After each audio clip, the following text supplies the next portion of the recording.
Good morning to all of you and welcome to યુવા સારથી carrier academy. તમામ વિદ્યાર્થી મિત્રોનું આજના કરંટ અફેર્સ વિથ જીકે સિરીઝના વિડીયોની અંદર હું હાર્દિક સ્વાગત કરું છું. આજનો દિવસ છે 2 જાન્યુઆરી 2025 અને આજનો દિવસ આપણા માટે ખૂબ જ મહત્વનો છે. પરીક્ષા રિલેટેડ મહત્વનો છે કેમ કે આપણા ગુજરાતના જે 33 જિલ્લા હતા એની અંદર બનાસકાંઠા જે જિલ્લો છે તેનું વિભાજન કરી અને એક નવો જિલ્લો બનાવવામાં આવેલો છે વાવ થરાદ. હવે બનાસકાંઠા જે છે તે ગુજરાત રાજ્યની અંદર સૌથી વધુ તાલુકા ધરાવતો જિલ્લો હતો બનાસકાંઠા. હવે તેનું વિભાજન થશે. વાવ તાલુકાની અંદર વાવ થરાદની અંદર 8 તાલુકા હશે અને બનાસકાંઠાની અંદર 6 તાલુકા હશે, એટલે વિભાજન થઈ ગયું. તો હવે ગુજરાતનો સૌથી વધુ તાલુકા ધરાવતો જિલ્લો કયો બનશે? જો કચ્છ જોશો તો કચ્છના 10 તાલુકા છે, ત્યારબાદ ખેડાના 10 તાલુકા છે, કંઈક સુરેન્દ્રનગરના પણ 10 છે, એવા 4-5 જિલ્લાઓ, એવા અમદાવાદ છે, એવા 4-5 જિલ્લાઓ એવા છે કે જેમના 10 તાલુકાઓ છે. પણ એક એવો જિલ્લો છે રાજકોટ, રંગીલું શહેર છે રાજકોટ, કે જેના કેટલા છે તો તેના 11 તાલુકાઓ છે. કેટલા? 11. તો હવે પછી આપણું લક્ષ્ય એવું છે કે રાજકોટ જે છે, રાજકોટ જિલ્લો તે ગુજરાતનો સૌથી વધુ તાલુકા ધરાવતો જિલ્લો બનવાનો છે. તો આજનું કરંટ આપણા માટે વિશેષ છે. વિડીયો ઉપર આવ્યા છો તો લાઈક કોમેન્ટ કરજો અને વિડીયો સ્કીપ કર્યા વગર લાસ્ટ સુધી જોજો. આવનારી ખાખીની જે પરીક્ષાઓ છે, ખાખી 2024ની આપણી આ અને 2025ની જે નવી ભરતી આવવાની છે, બંનેની અંદર આ કરંટ અફેર્સ કામમાં આવશે. તો આજનો પહેલો પ્રશ્ન છે, બનાસકાંઠા જિલ્લાના વિભાજન કરીને વાવ અને જે થરાદ જે છે તેને નવો જિલ્લો જાહેર કરવામાં આવ્યો છે. આ જિલ્લાનું મુખ્ય મથક કયું રહેવાનું છે? તો થરાદ રહેશે. આ જિલ્લાનું મુખ્ય મથક કયું રહેવાનું છે? તો થરાદ રહેશે.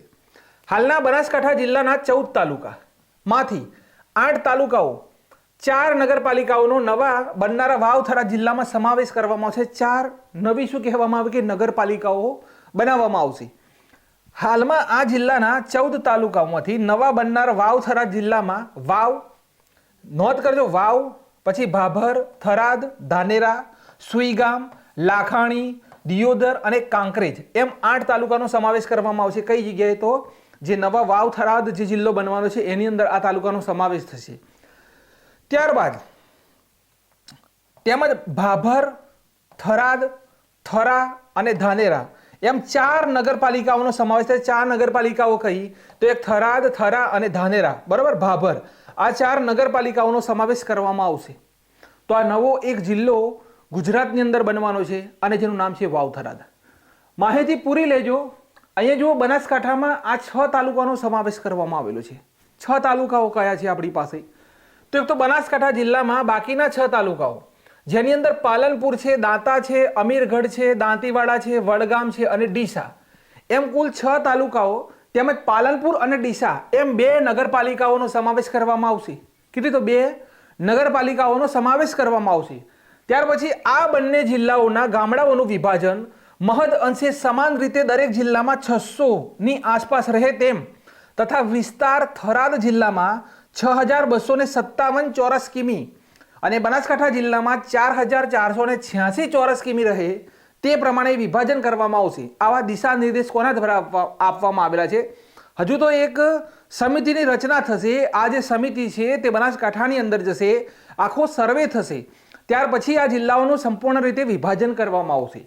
હવે વાવ થરાદ જિલ્લાના બાજુના 8 તાલુકાઓને મુખ્ય મથક પાલનપુર જવા માટે જે અંતર લાગતું હતું તેમાં સરેરાશ 35 થી 85 કિલોમીટર અંતરમાં ઘટાડો થશે તથા સમય અને ઈંધણની પણ અહીંયા બચત થશે. તો આ વાવ બનાસકાંઠા જિલ્લો જે છે તે 14 તાલુકા ધરાવતો હતો. તો આ છેડેથી પેલા છેડે જવું હોય, કોઈને મુખ્ય મથક સુધી પહોંચવું હોય, જે તાલુકાનું જિલ્લાનું મુખ્ય મથક હોય, તો એ ઘણો સમય લાગતો હતો. પણ બંને જિલ્લાનું વિભાજન થશે તો અહીંયા ઈંધણનો બચાવ થશે, સમયનો બચાવ થશે અને ઘણું ઉપયોગી પણ નીવડવાનું છે. આગળ જુઓ. હવે અહીંયા કોઈ પૂછી લે કે ભાઈ વાવ થરાદ છે શું? હમણાં જ આપણી ચૂંટણી થઈ હતી વાવ થરાદની અંદર, ખબર છે તમને? વાવની અંદર તો તેમાં ભાજપની સીટ આવી છે, બરોબર. તો અહીંયા એનો ઇતિહાસ શું કહી રહ્યો છે વાવનો? તો વાવનો ઇતિહાસ એવું કહી રહ્યો છે કે વાવના શાસકો રાજસ્થાનના સાંભર અને નાડોલથી આવ્યા હતા. કઈ જગ્યાએથી? તો રાજસ્થાનના સાંભર અને નાડોલથી આવ્યા હતા. પૃથ્વીરાજ ચૌહાણ સાથે સંબંધ હોવાનો દાવો કરે છે ભાઈ વાવ. કોની સાથે? તો પૃથ્વીરાજ ચૌહાણ જે છે તેની સાથે સંબંધ હોવાનો દાવો કરે છે વાવ, જેમણે 1193માં અફઘાનો દ્વારા પરાજિત કરવામાં આવ્યા હતા અને માર્યા ગયા હતા. નસીબના ઘણા વડાંકો પછી નાદોલમાંથી હાંકી કાઢવામાં આવેલા દેધરાવ થરાદમાં સ્થાયી થયા હતા. આ મળતી માહિતી સંપૂર્ણ તમે લેજો. પાટણના ચોલુક્ય રાજાઓ હેઠળ અન્ય મંતવ્યો અનુસાર તેમના પુત્ર રાણા રતનસિંહ 1103માં નાડોલમાંથી ભગાડી ગયા, થરાદમાં સ્થાયી થયા. ત્યાર પછી દેધરાવના 7મા વંશના રાણા પુંજા 1283માં યુદ્ધમાં મુસ્લિમો દ્વારા માર્યા ગયા હતા. તેમના પુત્ર રાણા વાજાએ તેમના સસરા જેસલમેરના રાવલના પ્રભાવથી દિલ્હીના સમ્રાટ પાસેથી અનુદાન તરીકે તેમની મિલકત પાછી મેળવી અને થરાદ ગુમાવ્યું. તેથી તેમણે પોતાની નવી રાજધાની વાવ પસંદ કરી હતી. વાવ એ રાજધાની હતી, આખી ડિટેલ આપવામાં આવેલી છે. વાવનું નામ તેમના પરદાદા, આ વાવ નામ શેના કારણે પડેલું છે તો તેમના પરદાદા રાણા મહેપાલજી, શું નામ છે? રાણા મહેપાલજી દ્વારા બાંધવામાં આવેલ પગથિયા પરથી પડેલું આ નામ છે વાવ. પરીક્ષાની અંદર પૂછી લે કે વાવ નામ કોના પરથી પડેલું છે તો અહીંયા જુઓ, વાવ નામ અહીંયા રાણા મહેપાલજી દ્વારા બાંધવામાં આવેલ પગથિયા જે બનાવવામાં આવ્યા હતા તેના નામ ઉપરથી એનું નામ પડેલું છે વાવ.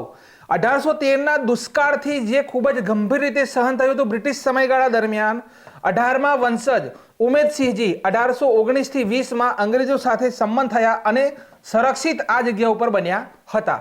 ત્યાર પછી જુઓ કે વાવ રાજ્ય બોમ્બે પ્રેસિડેન્સી પાલનપુર એજન્સી હેઠળ હતું. આ વાવ જે રાજ્ય, આ વાવ તે સમયે રાજ્ય ગણવામાં આવતું હતું જે બોમ્બે પ્રેસિડેન્સીની પાલનપુર એજન્સી હેઠળ હતું, જે 1925માં બનાસકાંઠા એજન્સી બની અને કોળી સરદારોનું શાસન શરૂ થયું. કોનું શાસન શરૂ થયું તો કોળી સરદારોનું શાસન શરૂ થયું. 1947માં ભારતની આઝાદી પછી બોમ્બે પ્રેસિડેન્સીનું બોમ્બે સ્ટેટ પુનર્ગઠન કરવામાં આવ્યું અને બોમ્બે રાજ્યમાંથી 1960ની અંદર ગુજરાત રાજ્યની સ્થાપના થઈ.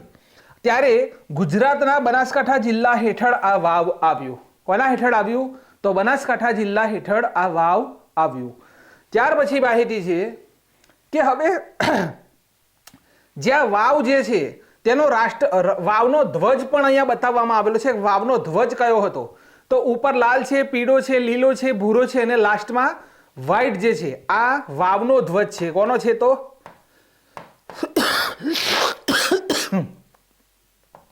આ વાવનો ધ્વજ છે. કોનો છે? વાવનો ધ્વજ.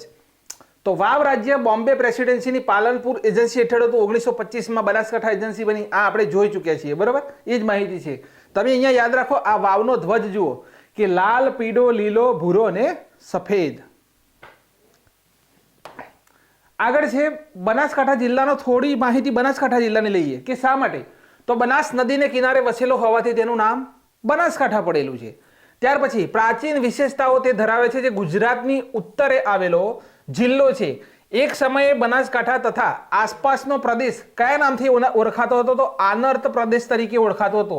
હવે પરીક્ષામાં આનર્ત પ્રદેશ વિશે તમને પૂછી લે તો જોઈ લો કઈ જગ્યા આવશે તો બનાસકાંઠાનો આસપાસનો વિસ્તાર. સોઈગામ તાલુકાના બેણપ, કયું ગામ છે? બેણપ ગામમાંથી મળી આવેલા પુરાવાઓ મુજબ આ પ્રદેશમાં હડપ્પીય સભ્યતાના સમયમાં કેટલાક બંદરો ઉપરથી વિદેશ વ્યાપાર થતો હતો એવું પણ માનવામાં આવે છે. બનાસકાંઠામાં આવેલ ચંદ્રાવતી, અંબાજી, આબુ, બરાબર, રાજસ્થાન જેવા સ્થળો ખૂબ જ પ્રાચીન અને પ્રસિદ્ધ છે બનાસકાંઠાની અંદર. ત્યાર પછી બનાસકાંઠાનો થરાદનો જે વિસ્તાર જે છે, અત્યારે જે થરાદ જે બનવા જઈ રહ્યા છે વાવ જિલ્લો, એની અંદર જે થરાદ આવેલું છે તે રાજપૂત પ્રદેશ તરીકે ઓળખાતું હતું. કયો પ્રદેશ તરીકે ઓળખાતું હતું તો રાજપૂત પ્રદેશ તરીકે તે ઓળખાતું હતું. સોલંકી વંશ દરમિયાન સમગ્ર બનાસકાંઠા વિસ્તાર સોલંકીની સત્તા હેઠળ આવ્યો. પૃથ્વીરાજ ચૌહાણની તરાઈના બીજા યુદ્ધ ઈસવીસન 1192માં હાર થયા બાદ ચૌહાણો દિલ્હીથી આવીને થરાદમાં વસ્યા હતા. ભાઈ ખાસ મહત્વનો પોઈન્ટ ડાયરેક્ટ પરીક્ષાની અંદર પૂછી લેશે. હવે કેમ કે બનાસકાંઠા જિલ્લો આખા ભારત દેશની અંદર ચર્ચામાં છે, એકલું ગુજરાતમાં નહીં પણ આખા ભારત દેશની અંદર અત્યારે બનાસકાંઠા જિલ્લો ચર્ચામાં છે. અને આવનારી પોલીસની પરીક્ષામાં એવું નહીં પૂછે કે કયા જિલ્લા કયા તાલુકા બનાવવામાં આવ્યા, કરંટ અફેર્સ હવે ડિટેલની અંદરથી પૂછવામાં આવી રહ્યું છે. તો આવા પ્રશ્નો તમારે નોંધ કરવા પડશે કે ભાઈ તરાઈનું જે પૃથ્વી ચૌહાણનું યુદ્ધ થયું હતું તેમની હાર થઈ ત્યારબાદ તેમણે કઈ જગ્યાએ આશરો લીધો હતો આવું પૂછશે તમને. શું પૂછશે કે કઈ જગ્યાએ આશરો લીધો હતો? તો જવાબ આવશે થરાદ. કઈ જગ્યાએ? થરાદ. ત્યાર પછી ચૌહાણ તે વખતે સિદ્ધરાજ જયસિંહે ચૌહાણોને આ પ્રદેશ સોંપ્યો હતો. ભાઈ કોણે પ્રદેશ સોંપ્યો હતો? તો સિદ્ધરાજ જયસિંહે આ પ્રદેશ સોંપ્યો હતો. ચૌહાણોએ સત્તાનો વિસ્તાર કરવા વાવ પ્રદેશ, કયો પ્રદેશ? તો વાવ પ્રદેશ વિકસાવ્યો હતો. હવે તમને ખબર પડી કે વાવ જે જિલ્લો બનવા જઈ રહ્યો છે તે આપણા માટે શા માટે મહત્વ ધરાવે છે. ત્યાર પછી ઘણું બધું પરિવર્તન આવ્યું, જેમાં મુખ્યત્વે મુસ્લિમ શાસકો, નાના મોટા દેશી રજવાડાઓ અને રાજપૂત વંશજોએ સત્તા સંભાળી. બ્રિટિશ શાસન દરમિયાન બનાસકાંઠા જિલ્લાના નાના મોટા રજવાડાઓ પાલનપુર એજન્સી હેઠળ આવ્યા. કઈ જગ્યાએ આવ્યા? તો પાલનપુરની જે એજન્સી છે તે હેઠળ આવ્યા. ત્યાર પછી સોલંકી વંશના શાસક સિદ્ધરાજ જયસિંહનો જન્મ પાલનપુરમાં થયેલો છે. આ પ્રશ્ન ક્લાસ 3 ની અંદર 2 થી 3 વખત પૂછાઈ ગયેલો છે કે ભાઈ સિદ્ધરાજ જયસિંહનો જન્મ કઈ જગ્યાએ થયેલો છે? તો પાલનપુર. ત્યાર પછી પ્રબંધ ચિંતામણી ગ્રંથમાં તેનો આપણને ઉલ્લેખ મળે છે. સોલંકી વંશનો રાજા સિદ્ધરાજ જયસિંહ હતો અને તેનો જન્મ પાલનપુરમાં થયો હતો. આ ઉલ્લેખ કઈ જગ્યાએ મળે છે? તો પ્રબંધ ચિંતામણી નામનો જે ગ્રંથ છે તેની અંદર આપણને આ ઉલ્લેખ મળે છે. હવે બનાસકાંઠા જિલ્લાની ભૌગોલિક માહિતી થોડી છે કે બનાસકાંઠા જિલ્લો વિસ્તારની દ્રષ્ટિએ ઉત્તર ગુજરાતનો સૌથી મોટો જિલ્લો ગણવામાં આવે છે. ત્યાર પછી ગુજરાતમાં સૌથી વધુ તાલુકા 14 તાલુકા ભાઈ, બરાબર. વધુ ગામડાઓ બનાસકાંઠા જિલ્લામાં હતા પણ હવે નહીં હોય, કેમ કે વિભાજન થઈ જશે. બનાસકાંઠા જિલ્લો સૌથી લાંબી આંતરરાજ્ય સરહદ રાજસ્થાન સાથે ધરાવે છે, આંતરરાજ્ય સરહદ. ત્યાર પછી જિલ્લાનું મુખ્ય મથક પાલનપુર હતું. અરવલ્લી પર્વતમાળાનો ભાગ ગણાતી આરાસુર તથા જેસોરની ટેકરીઓ બનાસકાંઠા જિલ્લામાં દાંતા તાલુકા અને પાલનપુર તાલુકાની વચ્ચે આવેલી છે. જેસોરની ટેકરીઓ હમણાં જ STIની પરીક્ષામાં પ્રશ્ન હતો કે ભાઈ જેસોરની ટેકરીઓ, તો જેસોરની ટેકરીઓ બનાસકાંઠા જિલ્લામાં દાંતા તાલુકા અને પાલનપુરની વચ્ચે આવેલી છે. તેને જેસોરની ટેકરીઓ કહેવામાં આવે છે. કઈ ટેકરીઓ કહેવામાં આવે છે? તો જેસોરની ટેકરીઓ. ત્યારબાદ મારા મિત્રો બનાસકાંઠામાં આવેલી નદીઓ થોડીક છે. તો એક છે બનાસ નદી, જેને પરણાસા કહેવાય. અર્જુન નદી આવેલી છે, સરસ્વતી નદી આવેલી છે, સીપુ નદી આવેલી છે, બાલારામ નદી આવેલી છે, સાબરમતી નદી આવેલી છે, ખારી નદી આવેલી છે. બનાસ નદી, રૂપેણ નદી અને સરસ્વતી નદી દરમિયાન દરિયાને જે મળતી નથી તેને કુંવારિકા નદી તરીકે ઓળખવામાં આવે છે. નોંધ કરી લેજો. બનાસ, રૂપેણ અને સરસ્વતી દરિયાને નથી મળતી માટે તેને કુંવારિકા કહેવામાં આવે છે. ને આ કચ્છના રણમાં સમાય છે. કઈ જગ્યાએ? તો કચ્છના રણની અંદર આ સમાય છે. બનાસકાંઠા આ આપણે જોઈ લીધું, બરાબર. તો આ યાદ રાખજો. હવે રાજકોટ. રાજકોટ જે છે તે ગુજરાત સૌથી તાલુકા ધરાવતો જિલ્લો બનશે.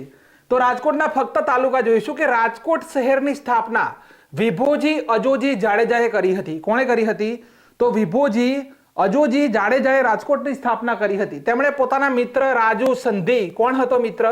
તો રાજુ સંધી જેમનો મિત્ર હતો, તેમની મૈત્રીને જીવંત રાખવા રાજકોટની સ્થાપના અને નામાંકરણ કર્યું હતું. ક્લિયર છે આટલે સુધી? રાજકોટના તાલુકા જોઈ લો. તો એક છે પોતે રાજકોટ, ગોંડલ છે, જેતપુર છે, ધોરાજી છે, કોટડા, સાંગાણી, ઉપલેટા, જામકંડોરણા, પડઘરી, લોધિકા, જસદણ અને વિછિયા. તો 1 2 3 4 5 6 7 8 9 10 ને 11 ટોટલ કેટલા છે? 11. હવે ગુજરાતનો સૌથી વધુ તાલુકા ધરાવતો જિલ્લો કયો બનશે? રાજકોટ બનશે. ચલો આજના કરંટ અફેર્સનો પ્રથમ પ્રશ્ન. અત્યાર સુધી આપણે વાવ થરાદ જે છે તેની જ માહિતી આપણે જોઈ, પણ હવે સ્ટાર્ટ થઈ રહ્યું છે કરંટ અફેર્સ. ચલો હવે ભાઈ જે બાળકો દવાખાને આપણે બાળકોને લઈ જતા હતા અને બાળકો ઇન્જેક્શનથી ડરતા હતા કે સોય જોઈને તે ગભરાતા હતા, તો હવે ગભરાવાની કોઈ જરૂર નહીં પડે. મોટા માણસો પણ સોયથી ગભરાતા હતા. તો અહીંયા તમે જોશો કે કઈ IIT information institute of technology A IIT દ્વારા દુખાવા રહિત ઇન્જેક્શન માટે નવી શોક સિરીઝ બનાવવામાં આવેલી છે. કઈ સિરીઝ બનાવી છે ભાઈ? નવી શોક સિરીઝ. તો ઇમેજની અંદર જોઈ શકો છો બાળકો ઇન્જેક્શન જોઈને ડરતા હોય છે. તો આ કારનામું કર્યું છે આપણી IIT બોમ્બે દ્વારા, બરાબર. IIT બોમ્બે જે છે તેના દ્વારા એક ઇન્જેક્શનની એક સિરીઝ જે આવે તેને શોક સિરીઝ બનાવવામાં આવેલી છે, જેના કારણે ઇન્જેક્શન જ્યારે મૂકવામાં આવશે ત્યારે કોઈ પણ પ્રકારનું દર્દ થશે નહીં, સોય હશે જ નહીં. મળતી માહિતી જુઓ તો આ ન્યૂઝ PIB દ્વારા મેં લીધેલી છે, PIB પ્રેસ ઇન્ફોર્મેશન બ્યુરો. તો IIT બોમ્બે એક એવી સિરીઝ તૈયાર કરી છે જેમાં સોયની જગ્યાએ શોક વેવનો ઉપયોગ કરવામાં આવશે. શેનો ઉપયોગ થશે સાહેબ? તો શોક વેવ જે છે તેનો ઉપયોગ કરવામાં આવશે. આ સિરીઝની મદદથી ઇન્જેક્શન લગાવ્યા પછી જરા પણ દુખાવો થશે નહીં, જરા સરખો પણ દુખાવો નહીં થાય. ઇન્જેક્શન લગાવ્યા પછી સોય વગર દવા શરીરની અંદર તમામ જગ્યાએ પહોંચી જશે. સોયનો ઉપયોગ કર્યા વગર દવા શરીરના અનેક જગ્યાએ પહોંચી જશે. ચર્ચામાં રહેલા IIT કયા છે? આ ખાસ મુદ્દા ધર્મેશભાઈના કરંટ અફેર્સમાંથી આ તમારે નોંધ કરવાના કે ભાઈ IIT મદ્રાસ જે છે 410 મીટર લાંબો હાઇપરલૂપ ટેસ્ટ ટ્રેક પૂરો કરી લીધો IIT મદ્રાસે. ત્યાર પછી સાહેબ ભારતની બહાર પ્રથમ IIT કોમ્પ્લેક્સ IIT મદ્રાસ દ્વારા તંજાનિયાની અંદર ખોલવામાં આવ્યું. તેના અધ્યક્ષ તમને પરીક્ષામાં પૂછી લે કે ભાઈ આપણી જે IIT મદ્રાસ જે છે તેના દ્વારા તંજાનિયાની અંદર એક IIT ખોલવામાં આવ્યું અને તેના અધ્યક્ષ પૂછી લે તો તેમનું નામ છે પ્રીતિ અઘલાયમ. શું નામ છે? પ્રીતિ અઘલાયમ. તેમનું નામ છે પ્રીતિ અઘલાયમ. ક્લિયર?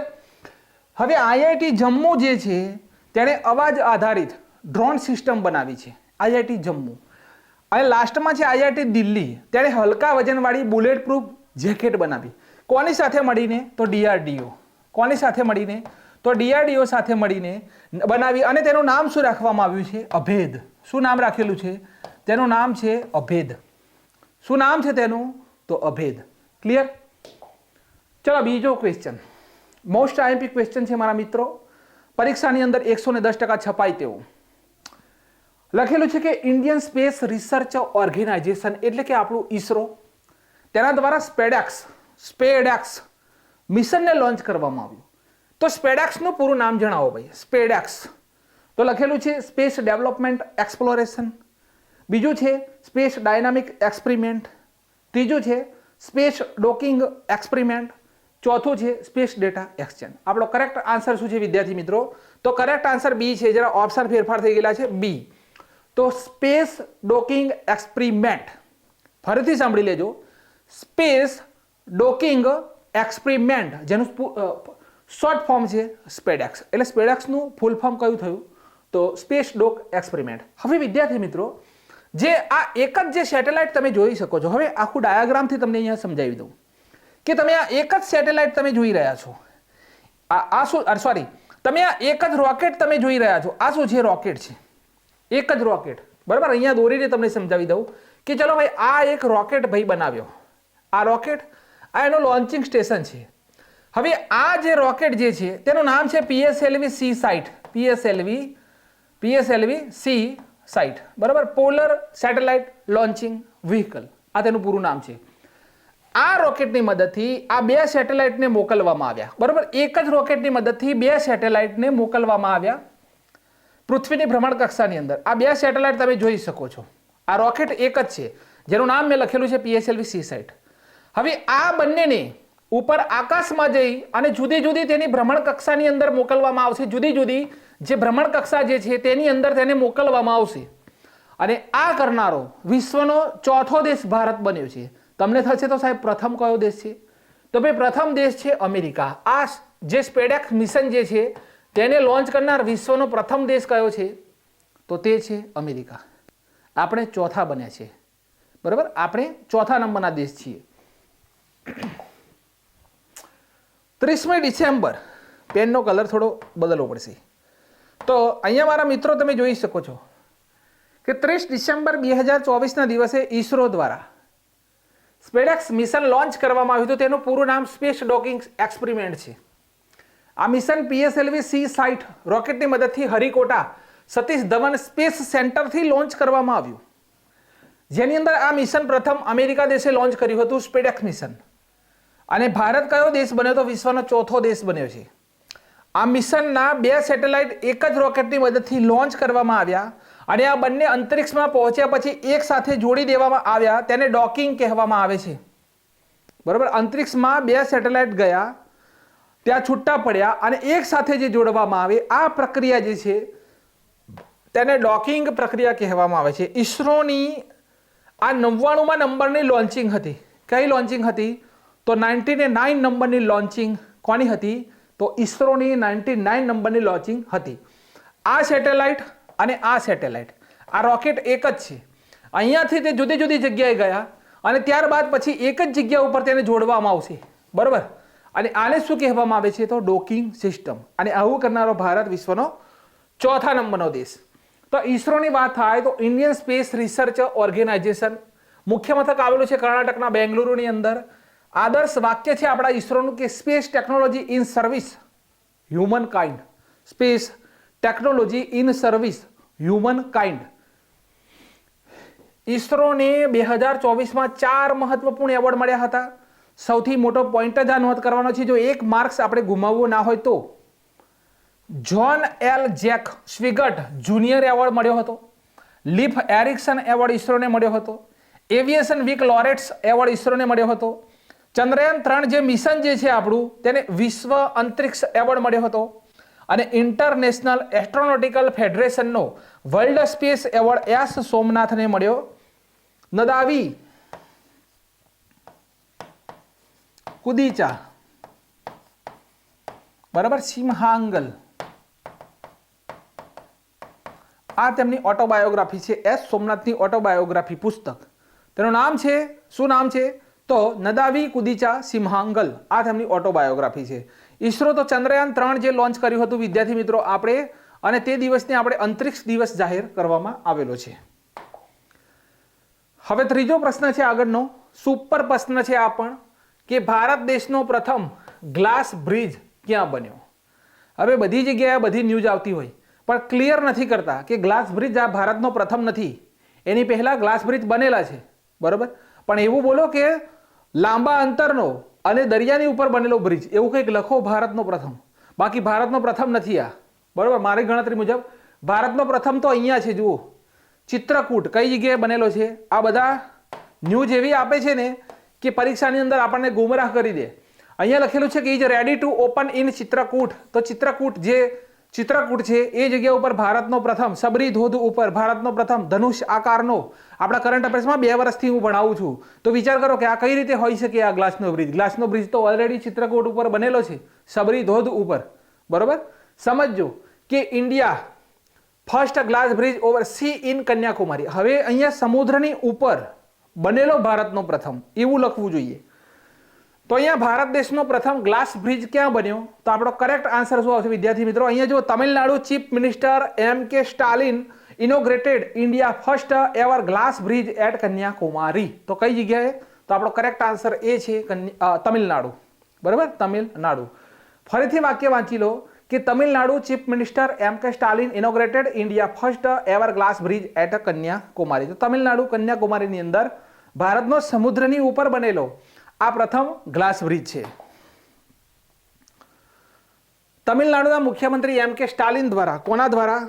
તો તમિલનાડુના મુખ્યમંત્રી કોણ છે ભાઈ અત્યારે હાલમાં પ્રેઝન્ટ ટાઈમની અંદર? M.K. સ્ટાલિન. તેમણે 30 ડિસેમ્બરના રોજ કન્યાકુમારીમાં સમુદ્ર ઉપર બનેલ ભારતનો પ્રથમ ગ્લાસ બ્રિજનું ઉદ્ઘાટન કર્યું.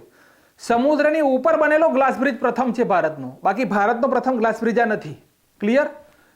હવે ગ્લાસ બ્રિજની લંબાઈ 77 મીટર અને પહોળાઈ 10 મીટર છે.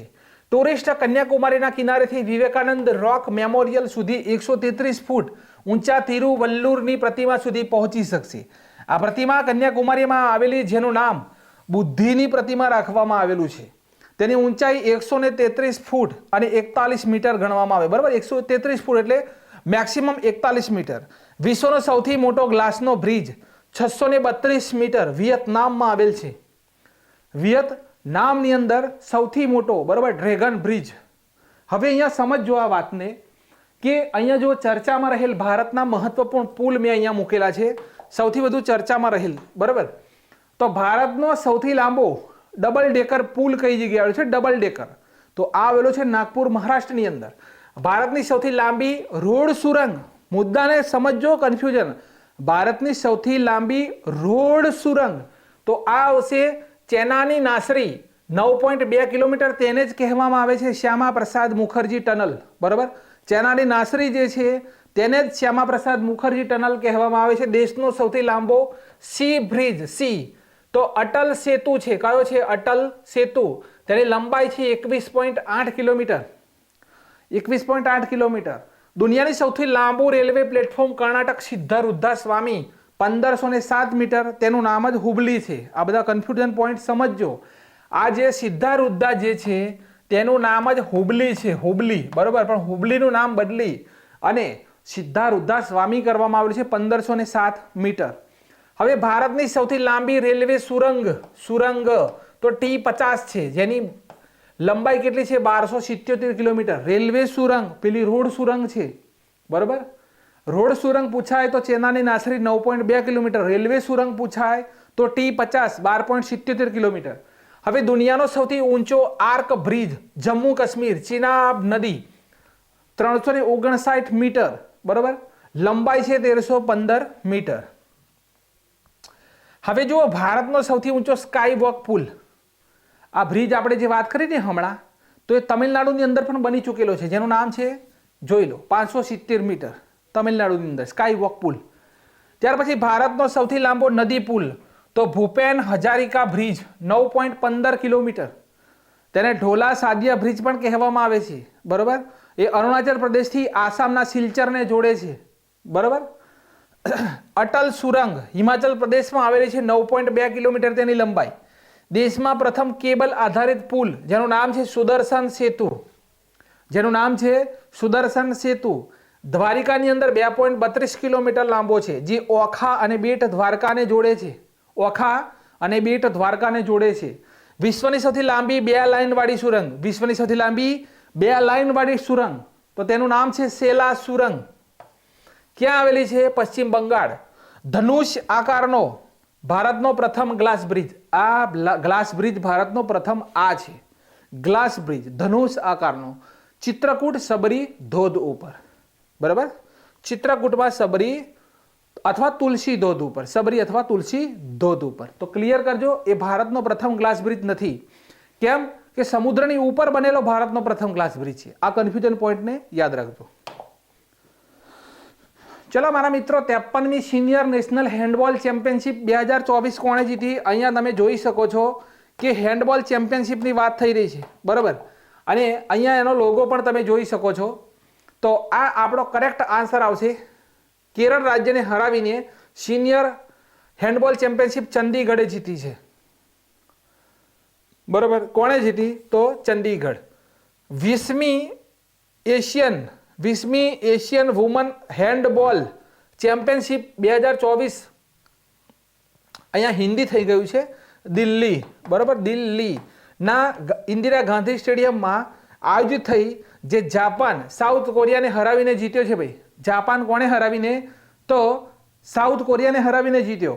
હવે વિશ્વમાં પ્રથમ હેન્ડબોલ વિશ્વ ચેમ્પિયનશિપ 1938ની અંદર જર્મનીમાં રમાઈ હતી, જેને જર્મની જીત્યું હતું. આ ખાસ પોઈન્ટ યાદ રાખવાના છે, પરીક્ષા લક્ષી પોઈન્ટ છે, ડાયરેક્ટ છપાશે.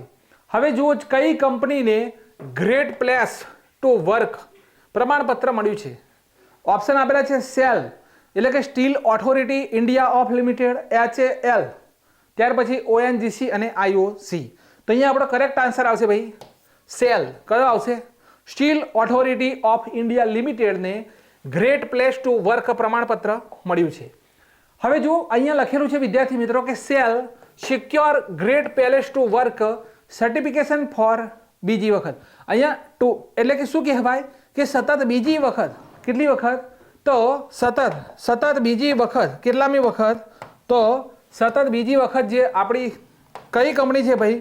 તો સેલ એટલે કે સ્ટીલ ઓથોરિટી ઓફ ઇન્ડિયા લિમિટેડને સતત બીજી વખત અહીંયા great place to work certification મળ્યું છે. હવે જો સેલ એટલે કે steel authority of India limited, આની પહેલા તેને હિન્દુસ્તાન સ્ટીલ લિમિટેડ તરીકે ઓળખવામાં આવતું હતું. હવે આ એક ભારતની સૌથી મોટી સ્ટીલ પ્રોડક્શન કંપની છે અને આ એક મહારત્ન કંપની છે. કેવી કંપની છે? તો મહારત્ન કંપની છે. હવે સ્થાપના થયેલી છે 1954ની અંદર. મુખ્ય મથક આવેલું છે નવી દિલ્હીની અંદર અને હાલના ચેરમેન તમારે એક લાઇનની અંદર IMP નોંધ કરવાનું કે અમરેન્દ્રુ પ્રકાશ છે. કોણ છે? તો તેના ચેરમેન કોણ છે? તો અમરેન્દ્રુ પ્રકાશ. આગળનો જુઓ પ્રશ્ન. આ પ્રશ્ન 2022ની અંદર જીપીએસસીની અંદર પૂછાયેલો છે, હું લઈને આવ્યો છું. લખેલું છે કે ભારતમાં સ્ટીલ ઉદ્યોગ દ્વારા છોડવામાં આવતા ખાસ મોસ્ટ આઈએમપી ભાઈ આવું કરંટ ગુજરાતમાં કોઈ જગ્યાએ નહીં મળે.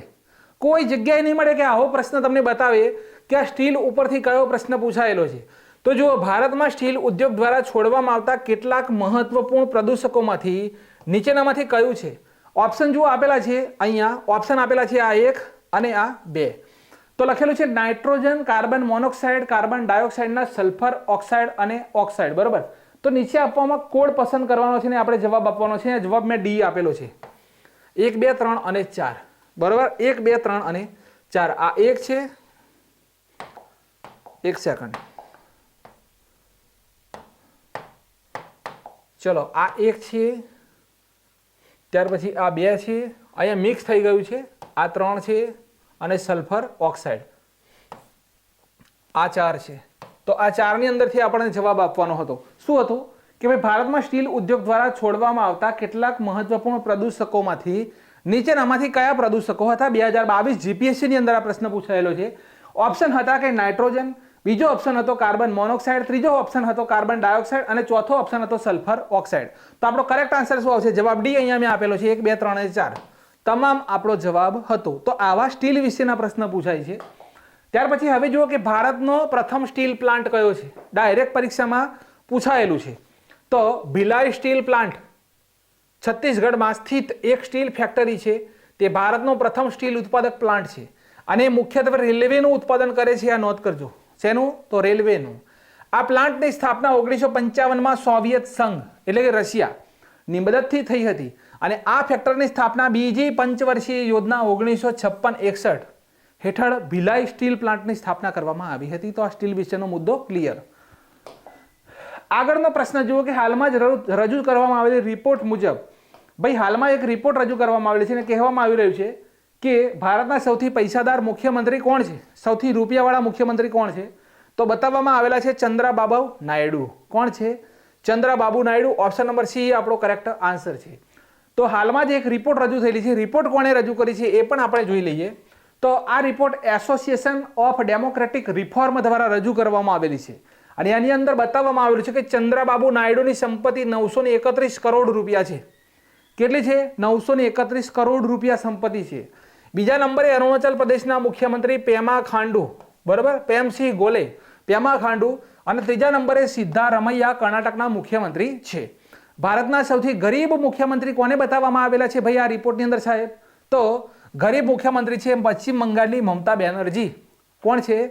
પશ્ચિમ બંગાળની મમતા બેનર્જી સૌથી ગરીબ મુખ્યમંત્રી બતાવવામાં આવેલા છે. ચલો, ભારતની પ્રથમ ફિશ કોલરિંગ પરિયોજના કયા વન્યજીવ અભયારણ્યમાં શરૂ થઈ? ભાઈ તમને એવું થશે કે આ શું લઈને આવે છે સાહેબ? તો ભાઈ આ એક બિલાડી છે. શું છે? આ એક બિલાડી છે. હવે આપણા ઘરની અંદર જે બિલાડી તમને જોવા મળે છે, ઘરની અંદર જે તમને બિલાડી જોવા મળે છે એનાથી 2 થી 3 ગણી મોટી આ બિલાડી હોય છે. બરાબર. આપણા ઘરની અંદર જે આપણને બિલાડી જોવા મળે છે એનાથી 2 થી 3 ગણી મોટી આ બિલાડી હોય છે. લખે છે કે આ ભારતની પ્રથમ ફિશિંગ કોલરિંગ પરિયોજના કઈ જગ્યાએ થઈ? તો કોરિંગા વાઇલ્ડ લાઇફ સેન્ચુરી ભાઈ કઈ જગ્યાએ આવેલી છે? તો આંધ્રપ્રદેશ. કોરિંગા વાઇલ્ડ લાઇફ સેન્ચુરી કઈ જગ્યાએ આવેલી છે? તો આંધ્રપ્રદેશની અંદર આ શરૂ કરવામાં આવેલી છે. તો કોરિંગા વાઇલ્ડ લાઇફ સેન્ચુરી આંધ્રપ્રદેશમાં ભારતની પ્રથમ ફિશિંગ કેટ કોલરિંગ પરિયોજના શરૂ થઈ.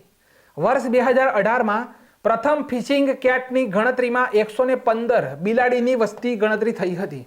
કેટલી હતી? તો 115 બિગ કેટ હતી. હવે આ એક સામાન્ય બિલાડી છે જે ઘરની બિલાડી કરતાં 2 થી 3 ગણી વધારે મોટી હોય છે. Fishing cat IUCN international union conservation for nature ની જે રેડ લિસ્ટની અંદર તેને મૂકવામાં આવેલી છે. કઈ લિસ્ટમાં? તો તેને રેડ લિસ્ટની અંદર મૂકવામાં આવેલી છે. કોરિંગા વન્યજીવ અભયારણ્યની વાત કરી લો તો ભારતનું બીજું સૌથી મોટું મેનગ્રુવ જંગલ ધરાવે છે. ભાઈ પહેલું કયું છે? તો પશ્ચિમ બંગાળ છે. બરાબર. પહેલું કયું છે? તો પશ્ચિમ બંગાળ સૌથી મોટું મેનગ્રુવ ધરાવે છે. અને ત્યાર પછી સેકન્ડ નંબર આપવામાં આવેલો છે કે ભારતનું બીજું સૌથી મોટું મેનગ્રુવ જંગલ કયું છે ભાઈ? તો કોરિંગા વન્યજીવ અભયારણ્ય. અને આ જગ્યા ઉપર લુપ્તપ્રાય ફિશિંગ કેટનું આવાસ ગણવામાં આવે છે. ગોદાવરી નદીના મુખ ઉપરથી આ અભયારણ્ય આંધ્રપ્રદેશના કોકીનાડામાં કોરિંગા નદી અને બંગાળની ખાડીના સંગમ ઉપર બનેલું છે. તો ભારતની પ્રથમ ફિશિંગ કેટ કોલરિંગ સુવિધા ક્યાં? કોરિંગા વન્યજીવ અભયારણ્ય આંધ્રપ્રદેશ કોકીનાડા. ચલો, હાલમાં બ્રિટિશ મીડિયા, આ પ્રશ્ન છે કે હાલમાં બ્રિટિશ મીડિયા ધ ઇન્ડિપેન્ડન્ટ દ્વારા રજૂ કરવામાં આવેલ 21મી સદીના 60 બેસ્ટ એક્ટરની સૂચિમાં એકમાત્ર ભારતીય કોણ છે? સૌથી તાબડતોબ પ્રશ્ન છે કે ભાઈ બ્રિટિશ મીડિયા દ્વારા રજૂ કરવામાં આવેલું છે. 21મી સદીના 60 એક્ટર વિશ્વના લેવામાં આવ્યા, એમાં એક જ માત્ર ભારતીય કોણ છે? તો આપણા ઇરફાન ખાન છે ભાઈ. કોણ છે? ઇરફાન ખાન. તો ઇરફાન ખાન ધ ઇન્ડિપેન્ડન્ટ મીડિયાની 21મી સદીના સર્વશ્રેષ્ઠ અભિનેતાઓની સૂચિમાં ટોપ 60માં સામેલ કરવામાં આવેલ એકમાત્ર ભારતીય એક્ટર બન્યા છે. ક્લિયર? ચલો, હવે આ સૌથી વધુ ચર્ચામાં છે કે એન્ટાર્કટિકા જે આવેલું છે, એન્ટાર્કટિકા, તેની અંદર ભારત દેશ તેનું ચોથું સંશોધન કેન્દ્ર ખોલવા જઈ રહ્યું છે અને તેનું નામ છે મૈત્રી-2. શું નામ છે? તેનું નામ છે મૈત્રી-2. આ ભારત દેશ ચોથું સંશોધન કેન્દ્ર ખોલવા જઈ રહ્યું છે એન્ટાર્કટિકાની અંદર. તો એન્ટાર્કટિકામાં ભારતના અન્ય સંશોધન કેન્દ્ર જોઈ લો કે 1981માં, બરોબર, 1981માં શરૂ થયેલ ભારતીય એન્ટાર્કટિક કાર્યક્રમે નવેમ્બર 2021માં 40 વૈજ્ઞાનિક અભિયાનો પૂર્ણ કર્યા હતા. ભારતે એન્ટાર્કટિકામાં 3 કાયમી સંશોધન બેઝ સ્ટેશનનું નિર્માણ કરેલું છે. તેના નામ એક તો છે દક્ષિણ ગંગોત્રી 1983ની અંદર, મૈત્રી 1988ની અંદર અને ભારતી 2012માં કરવામાં આવેલું છે. હાલમાં મૈત્રી અને ભારતની સંપૂર્ણ રીતે કાર્યરત છે. ભાઈ હાલનું કયું એન્ટાર્કટિકાનું સ્ટેશન કાર્યરત છે?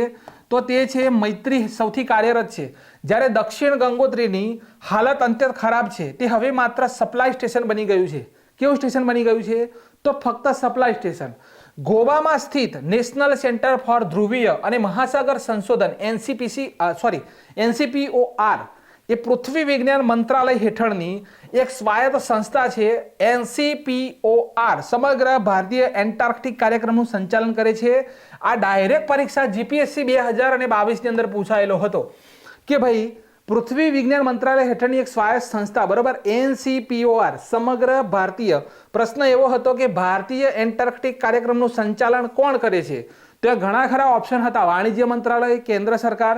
ઓપ્શન આ પણ હતો NCPOR, બરોબર. આ ઇનામ જેવું છે, ઇનામ જે પૂછી લીધું હતું પરીક્ષાની અંદર ઇનામનું, બરોબર. એવા જ પ્રશ્નો, આવા પ્રશ્નો ડિટેલની અંદરથી પકડી અને કરંટની અંદર મૂકવામાં આવી રહ્યા છે. તો ભારત પોતાનું ચોથું સ્ટેશન સ્થાપવા જઈ રહ્યું છે મૈત્રી-2. કઈ જગ્યાએ? તો એન્ટાર્કટિકાની અંદર ચોથું. આગળનો પોઈન્ટ છે 2 જાન્યુઆરી બરકત અલી વિરાણીનો નિર્વાણ દિવસ. બરકત અલી વિરાણી બેફામ, તેમનો જન્મ થયેલો છે 25 નવેમ્બર 1923ની અંદર ભાવનગર. તેમનું ઉપનામ બેફામ કોનું તખલ્લુસ? તો ભાઈ બરકત અલી વિરાણી.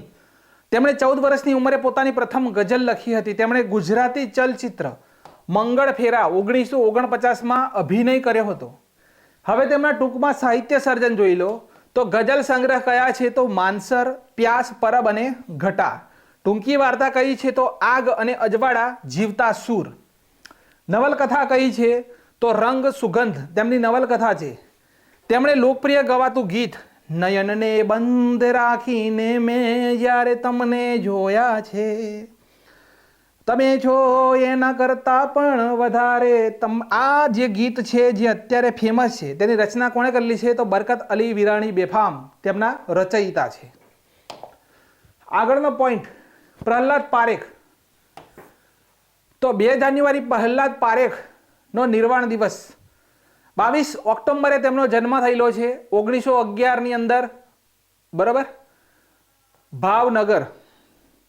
પૂરું નામ પ્રહલાદ જેઠાલાલ પારેખ, માતાનું નામ મેના લક્ષ્મી પારેખ. તેમનો કાવ્ય સંગ્રહ બારી બહાર ઉત્તમ સર્જન કહેવામાં આવે છે. નવલકથા છે ગુલાબ અને શિવલી, કરુણ મંગલ. આ 2 તેમની નવલકથાઓ છે. તેમની પ્રખ્યાત પંક્તિ કઈ છે? તો આપણે ભરોસે આપણે હાલીએ મારા ભેરું, આપણે ભરોસે આપણે હાલીએ મારા ભેરું, આપણે ભરોસે આપણે હાલીએ. આ પંક્તિ કોની છે? તો પ્રહલાદ પારેખ. તેમનું અવસાન 2 જાન્યુઆરી 1962 રોજ થયું હતું. આગળ એક સરસ મજાનું છે રાજેન્દ્ર કેશવલાલ શાહ. તેમનો જન્મ 28 જાન્યુઆરી બરોબર 1913 અને મૃત્યુ 2 જાન્યુઆરી 2010 દિવસે થયેલું છે રાજેન્દ્ર કેશવલાલ શાહ. તો અહીંયા તમે જોઈ શકો છો કે કેવડિયાનો કાંટો અમને વગડામાં વાગ્યો રે, મુઈરે એની મહેક કલજે દવ ઝાંઝેરો વાગ્યો રે, બાબડિયાની સૂડ હોય તો ખણી કાઢીએ મૂડ, કેર થોરનો કાંટા અમને કાંકરિયાળી ધૂળ. આ રચના કોની છે? તો રાજેન્દ્ર કેશવલાલ શાહ. તો કપડવંજમાં જન્મેલા તેમણે 20થી વધુ કવિતાઓ અને ગીતોનો સંગ્રહ લખ્યા છે. શાહનો જન્મ 1913માં કપડવંજમાં થયો હતો, એટલે કે ખેડા જિલ્લો. બ્રિટિશ ભારતના ભૂતપૂર્વ બોમ્બે પ્રેસિડેન્સી, હાલના ગુજરાત, ભારતના ખેડા જિલ્લામાં આ એક નગર છે કપડવંજ. ચલો એમના કાવ્ય સંગ્રહ જોઈ લો, આખો સ્ક્રીનશોટ લઈ લો. આટલા બધા બોલવા નથી, ખોટો ટાઈમ પાસ થઈ જાય. બરાબર, ફટાફટ સ્ક્રીનશોટ લઈ લેજો. આમાંથી કોઈ પણ કાવ્ય સંગ્રહ આવનારી સ્ટાફના જ કે કોઈ પણ પરીક્ષાની અંદર પૂછાઈ શકે છે. ચલો પ્રશ્ન 1 સૌથી બેસ્ટ આજનો પ્રશ્ન છે. અહીંયા સમજશો તો પરીક્ષાની અંદર પાછા નહીં પડો કે નીચેનામાંથી કયું પ્રાચીન શહેર ડેમની શ્રેણી બાંધીને જળાશયોને જોડીને તેમાં પાણી છોડવા દ્વારા જળ સંચય અને વ્યવસ્થાપનની વિસ્તૃત પ્લાનિંગ માટે પ્રખ્યાત હતું? બરાબર, ધોળાવીરા, કાલીબંગા, રાખીગઢી અથવા રોપડ. તો આપણો કરેક્ટ આન્સર આવશે ધોળાવીરા. ચલો પ્રશ્ન 2 છે કે વોટર ક્રેડિટ ના સંદર્ભમાં નીચેના વાક્ય ધ્યાનમાં લો. જીપીએસસી 2022 તે પાણી અને સ્વચ્છતા ક્ષેત્રમાં કામ કરવા માટે માઇક્રો ફાઇનાન્સ સાધનોનો ઉપયોગ કરે છે. બીજું વાક્ય છે તે વિશ્વ આરોગ્ય સંસ્થા. બરાબર, આ બગડો અહીંયા લઈ જવાનો છે, થોડું અહીંયા. તે વિશ્વ આરોગ્ય સંસ્થા અને વિશ્વ બેંકના આશ્રય હેઠળ શરૂ કરવામાં આવેલ વૈશ્વિક પહેલ છે. તેનો ઉદ્દેશ્ય ગરીબી લોકોને સબસિડી પર આધાર રાખ્યા વિના તેમની પાણીની જરૂરિયાતો પૂરી કરવા સક્ષમ છે. તો જવાબ શું હતો ભાઈ આ 2022માં? તો 1, 2 અને 3. આવા પ્રશ્ન પરીક્ષામાં આ વર્ષે બનશે. આગળનો પોઈન્ટ છે કે જૂના અને વપરાયેલા કોમ્પ્યુટર અથવા તેના સ્પેર પાર્ટ્સ ના અસંગત અવ્યવસ્થિત નિકાલને કારણે નીચેનામાંથી કયો ઈ વેસ્ટ તરીકે પર્યાવરણમાં છોડવામાં આવે છે? તો લખજો. એક તો છે બોરિલિયમ, કેડમિયમ, ક્રોમિયમ, હેપ્ટાક્લોર અને મર્ક્યુરી. લીડ, પ્લુટોનિયમ નહીં આવે. ઓપ્શન નંબર આપણો કયો કરેક્ટ આન્સર છે? બી. બરાબર, પ્લુટોનિયમ નહીં આવે, ઉપરના બધા જ આવશે. આવા પ્રશ્ન પરીક્ષાની અંદર બની રહ્યા છે. આજનું લાસ્ટ કે ઓઇલ સેક્ટર એમેન્ડમેન્ટ બિલ 2024. તો તાજેતરમાં oil sector regulation and development amendment bill 2024 Rajya Sabha દ્વારા પસાર કરવામાં આવ્યો, જેનો મુખ્ય ઉદ્દેશ્ય ખાનગી રોકાણને આકર્ષીને પેટ્રોલિયમ અને ખનિજ તેલના સ્થાનિક ઉત્પાદનને પ્રોત્સાહિત આપવાનો છે. ખનિજ તેલની વ્યાખ્યા તો કુદરતી રીતે બનતા હાઇડ્રોકાર્બન જેમ કે પેટ્રોલિયમ અને કુદરતી ગેસ તેમજ કોલબેડ, મિથેન, શેલ ગેસનો સમાવેશ કરવા માટે ખનિજ તેલની વ્યાખ્યાને વિસ્તૃત કરે છે.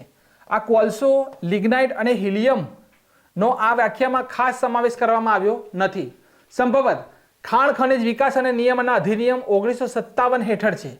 પેટ્રોલિયમ લીઝ, તો આ બિલ માઇનિંગ લીઝ શબ્દને પેટ્રોલિયમ લીઝ શબ્દ સાથે બદલે છે, જે ખનિજ તેલની શોધ, ઉત્પાદન અને નિકાલ જેવી પ્રવૃત્તિઓનું નિયમન કરશે. ઓઇલ ફિલ્ડ એક્ટ 1948 હેઠળ આપવામાં આવેલી હાલની માઇનિંગ લીઝ માન્ય રહેશે અને તેમાં કોઈ ફેરફાર કરવામાં આવશે નહીં. ઉલ્લંઘન માટે અહીંયા દંડ આપવામાં આવેલો છે કે ઓઇલ ફિલ્ડ એક્ટ 1948 હેઠળ ઉલ્લંઘન માટે 6 મહિના સુધીની જેલ અથવા 1000 રૂપિયાનો દંડ બંને થઈ શકશે. નવા બિલમાં ઓઇલ ફિલ્ડ એક્ટ ઉલ્લંઘન માટે ફોજદારી દંડને બદલે નાણાકીય દંડની જોગવાઈ કરી દેવામાં આવેલી છે. મહત્તમ દંડની રકમ વધારીને 25 લાખ અને સતત ઉલ્લંઘન માટે 10 લાખ સુધીના વધારાના નૈતિક દંડની જોગવાઈ. હવે PNGRB ની સ્થાપના પેટ્રોલિયમ અને પેટ્રોલિયમ અને natural gas regulatory board act 2006 હેઠળ કરવામાં આવી હતી. એનું નોડલ મંત્રાલય પરીક્ષામાં પૂછી લે તો પેટ્રોલિયમ અને કુદરતી મંત્રાલય છે. આ નવો પ્રશ્ન છે ઓઇલ સેક્ટર એમેન્ડમેન્ટ બિલ 2024. આવા પ્રશ્ન શોધીને પરીક્ષાઓની અંદર મૂકવામાં આવે છે અને આવા પ્રશ્નો કરવા ખાસ જરૂરી છે. તો વિદ્યાર્થી મિત્રો, આ 2 જાન્યુઆરી 2025નું મોસ્ટ IMP કરંટ અફેર જેટલું પણ મારાથી બની શક્યું છે એટલું તમારી સમક્ષ લઈને આવ્યો છું. વિડીયોની જો માહિતી ગમી છે તો વિડીયોને લાઇક ફરજિયાત કરજો, કોમેન્ટ કરજો. તમારે સોશિયલ મીડિયા સાથે જોડાયેલો છો, ઇન્સ્ટાગ્રામની અંદર વોટ્સએપની અંદર તમે સ્ટોરી પોસ્ટ કરી શકો છો, લિંક રાખી શકો છો. યુવા સારથી એકેડેમી ઘણા બધા વિદ્યાર્થીઓને હેલ્પફુલ થઈ રહી છે. આજે તમે આજે બુકનો સેટ તમે લેવા જાઓ તો આજે બુકોની કિંમત 7,000-6,000 રૂપિયા આખા સેટની કિંમત છે. યુવા સારથી એકેડેમીએ 150 થી 200 PDF, આખા વર્ષનું કરંટ અફેર્સ, મોક ટેસ્ટ પેપરો, બુકો ફક્ત 50,000 રૂપિયાની અંદર જે ગુજરાતના ગરીબ વિદ્યાર્થીઓને પહોંચાડી રહી છે. તો એકેડેમીને તમે સપોર્ટ કરજો, આગળ વધારજો. Thank you very much.